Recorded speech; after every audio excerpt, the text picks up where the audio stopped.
रिश्वतखोर बहू। ये क्या बात हुई? तुझे पता भी है तो क्या बोल रही है बहू? एकदम सही बोल रही हूँ। अगर आपको मुझसे अपनी इन ऐंठन भरे घुटनों की मालिश करानी है तो मुझे वो देना पड़ेगा जो मैं मांग रही हूँ। एक हाथ दो और दूसरे हाथ लो, सिंपल। बहू हूँ, इसका मतलब ये नहीं कि नौकरानियों की तरह काम करूँ। ये है अमृता और उसकी सास रेखा।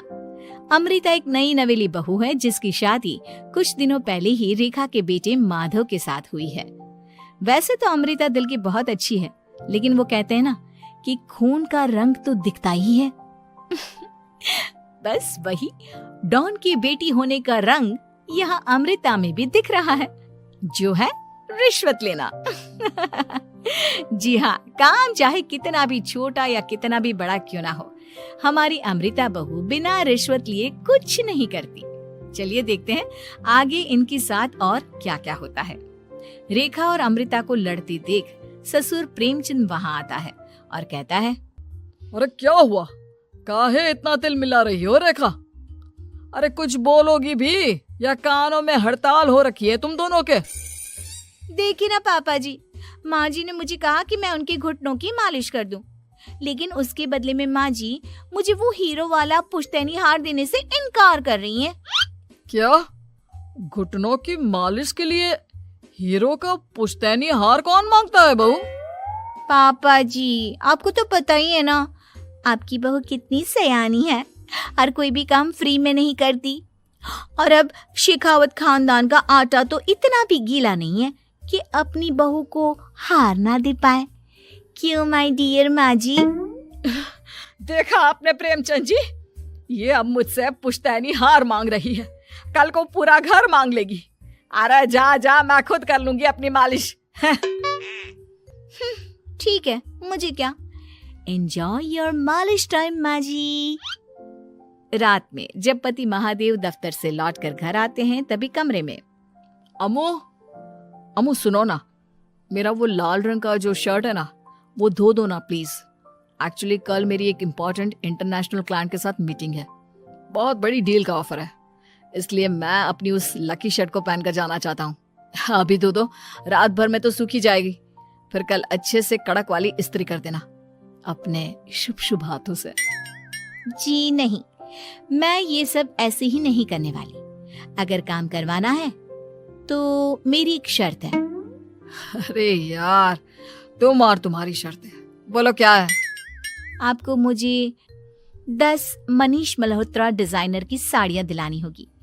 2 हफ्तों में मेरी स्वीट हार्ट फ्रेंड बिल्लो रानी की शादी है।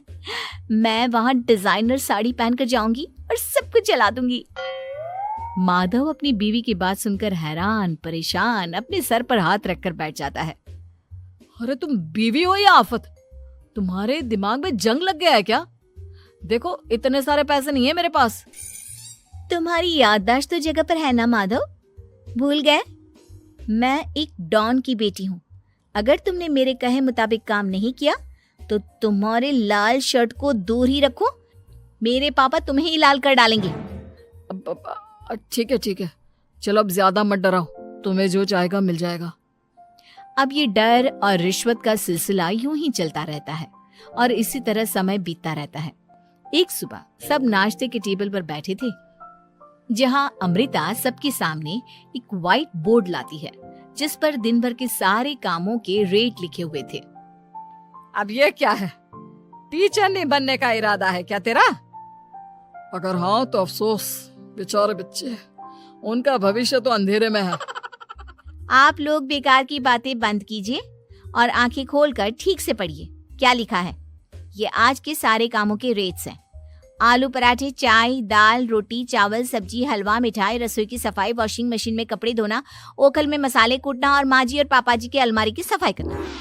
इन सब कामों की कुल मिला के जो रकम बनती है वो है ये 10,000 रुपए और माँ जी के लेटेस्ट लाए हुए सोने के झुमके भी।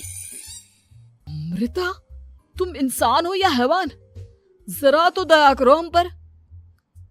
हे राम जी, उठा लो, अब ना देखा जाता ये सब। सच में पता नहीं कौन सा दिन था वो जब ये हमारे घर आई। महादेव, तेरे प्यार ने तो हमारा जीना दुश्वार कर दिया बेटा। दुनिया में बहुत रिश्वतखोर लोग देखे, लेकिन ऐसी रिश्वतखोर बहू पहली बार देख रहा हूँ जो अपने ही परिवार को लूटने में लगी है। बहू, तुझे पता है ना कि ऐसे रिश्वत मांगना गुनाह है। पापा जी, मैं कोई गुनाह नहीं कर रही हूँ। रिश्वत लेना बाहर की दुनिया में गुनाह है। मैं तो बस अपना हक मांगती हूँ। मेरी रिश्वत रिश्वत नहीं, मेरा शगुन है, नेक है। और वैसे भी मैं एक बहू हूँ, इसका मतलब ये नहीं कि मैं सब काम पूरी जिंदगी फ्री में करूँ, आपके चरणों को धोते बैठूं और 24 घंटे आपकी नॉन स्टॉप सेवा करती बैठूं। चलिए छोड़िए, नाश्ता और खाना चाहिए तो बोल दो जल्दी से, वरना मैं चली थिएटर। आज मेरे फेवरेट सलमान की पिक्चर रिलीज हुई है। इतना कहकर अमृता वहां से चली जाती है। इस बेवकूफ का जल्दी कुछ करना पड़ेगा। कुछ दिनों बाद घर में पूजा रखी थी और पूजा में 11 पंडितों का खाना बनाने के लिए कहा जाता है, वो भी नई बहू के हाथों से। देखो अमृता बहू, आज घर में पूजा है, 11 पंडितों को खाना खिलाना है। 56 भोग बना पाओगी? उन्होंने कहा है कि नई बहू के हाथों का खाना ही होना चाहिए, नहीं तो मैं रेखा को ही बोल देता हूँ। ओ कम ऑन पापा जी, खाना तो मैंने फ्री फंड में अपने घर में भी कभी ना बनाया, तो अब आपको क्या लगा कि पूजा का नाम लेकर आप मुझे अपनी झांसी में फंसा लोगे? अरे कल मुही, बस अब बस, पहले सुन भी ले क्या कह रहे हैं हम। तुम्हें जितने पैसे चाहिए, जितने तोहफे चाहिए, सब ले लेना, बस पूजा पाठ में कोई बाधा नहीं आनी चाहिए। ओहो, ये हुई ना समझदारी वाली बात। ठीक है, अब आप लोग निश्चिंत रहिए, मैं ऐसा खाना बनाऊंगी कि उन 11 पंडितों की 11 पुश्तें भी मेरे खाने के स्वाद को याद रखेंगी। अमृता पंडितों के लिए खाना पकाती है और पूजा संपन्न होने के बाद उन्हें केले के पत्तों पर खाना परोसती भी है, जिस पर खाने का पहला निवाला खाते ही वो क्या भोजन है। हम इतनी जगहों पर जाते हैं, लेकिन इतना अच्छा स्वाद तो काफी मुश्किल से चखने मिलता है। रेखा जी, प्रेमचंद भाई साहब, आप लोग सच में भाग्यवान हो कि आपको इतनी सर्वगुण संपन्न बहू मिली है, जिसके हाथों में साक्षात माँ अन्नपूर्णा विराजती है। सर्वगुण संपन्न, सबको संपन्न कर देगी यह खूंखार औरत। कुंडली मार कर बैठ गई है मेरे बेचारे बेटे के जीवन में। एक मिनट, अरे ये बात मेरे इस बूढ़े दिमाग में पहले कैसे नहीं आई? इस अमृता की बच्ची को मैं अपने घर से बाहर कैसे निकालूं? इसका उपाय तो पंडित जी के पास जरूर रहेगा। रेखा अगले दिन पंडित जी के पास जाकर उन्हें अमृता के बारे में सब कुछ बता देती है, जिसे सुन पंडित जी भी परेशान हो जाते हैं। अरे अरे अरे अरे अरे, ऐसी बहू तो 7 जन्मों में भी किसी को नसीब ना हो भगवान। देखिए रेखा जी, आपकी रिश्वतखोर बहू और आपके बेटे की कुंडलियों को जोड़कर देखा है मैंने, लेकिन इसमें तो यही बता रहे हैं कि ये आपके जीवन से कभी नहीं जाने वाली। इसलिए उससे सुधारने के लिए जल्दी आप लोगों को ही कुछ करना होगा, नहीं तो एक दिन वो आप लोगों को कंगाल करके ही दम लेगी। नहीं नहीं, ऐसा हरगिज नहीं होगा। मैं कुछ करूंगी, हाथ पे हाथ धरे नहीं बैठूंगी मैं। वहीं घर पर अमृता को ये पता चल जाता है कि उसकी सास रेखा पंडित जी के पास उसकी और महादेव की कुंडलियां लेकर गई थी, और इस पर जब रेखा घर लौटती है तब वाह माँ जी वाह, बहुत ही ज्यादा सयानी निकली आप तो।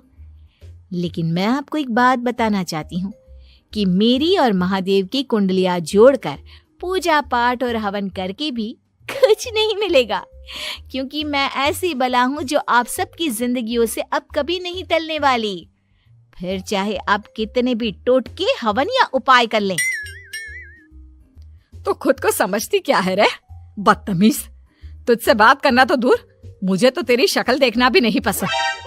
अब सास बहू के बीच एक अनकहा सा युद्ध छिड़ जाता है।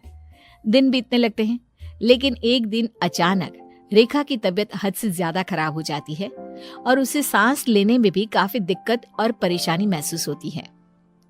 जब उसे डॉक्टर के पास ले जाया जाता है तब डॉक्टर चेकअप करके कहते हैं, देखिए, मैंने सारे टेस्ट करके देख लिए हैं और रिपोर्ट्स को क्रॉस चेक करके ये पता चला है कि रेखा जी को गंभीर दिल की बीमारी है। उनके फेफड़ों में भी काफी सूजन आ गई है। उनका जल्द से जल्द ऑपरेशन करना होगा, वरना आई एम सॉरी टू से उन्हें बचाना मुश्किल हो जाएगा। ये खबर सुनकर प्रेमचंद और माधव दोनों हक्का बक्का रह जाते हैं। लेकिन डॉक्टर साहब, कितने पैसे लगेंगे ऑपरेशन के लिए? और उसके बाद रेखा पूरी तरह ठीक तो हो जाएगी ना? जी हाँ, इस ऑपरेशन के बाद वो बिल्कुल ठीक हो जाएंगे, लेकिन वो तभी हो सकता है जब ऑपरेशन टाइम से हो पाएगा। और रही बात ऑपरेशन के खर्चे की, तो उसमें तकरीबन 6 से 7 लाख रुपए तक लग सकते हैं। जहां एक तरह सब रेखा की तबीयत और ऑपरेशन को लेकर परेशान होते हैं, वहीं घर पर रेखा को बिस्तर पर देखकर भी अमृता के अंदर जरा भी दया नहीं आती। ओ माँ जी, ये अपना फालतू का मेलोड्रामा बंद कीजिए ना आप। मुझे पता है आपको मुझे रिश्वत नहीं देनी है और घर के सारे काम मुझसे मुफ्त में करवाने हैं, इसीलिए आप ये सब कर रही हो ना। सीरियसली अमृता, ऐसे हालात में तुम ऐसी बातें कैसे कर सकती हो? हम यहाँ परेशान हैं कि ऑपरेशन कैसे कराएंगे, बैंक में इतने पैसे भी नहीं है, और तुम माँ को ताने सुना रही हो।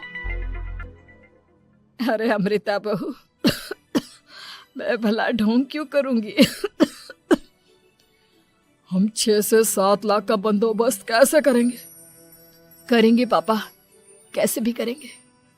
अमृता, अगर कभी भी जिंदगी में तुमने मुझसे सच्चा प्यार किया है, एक पल के लिए भी सही, तो तुम्हें आज इस परिवार, इस घर की नींव, मेरी माँ को बचाना होगा।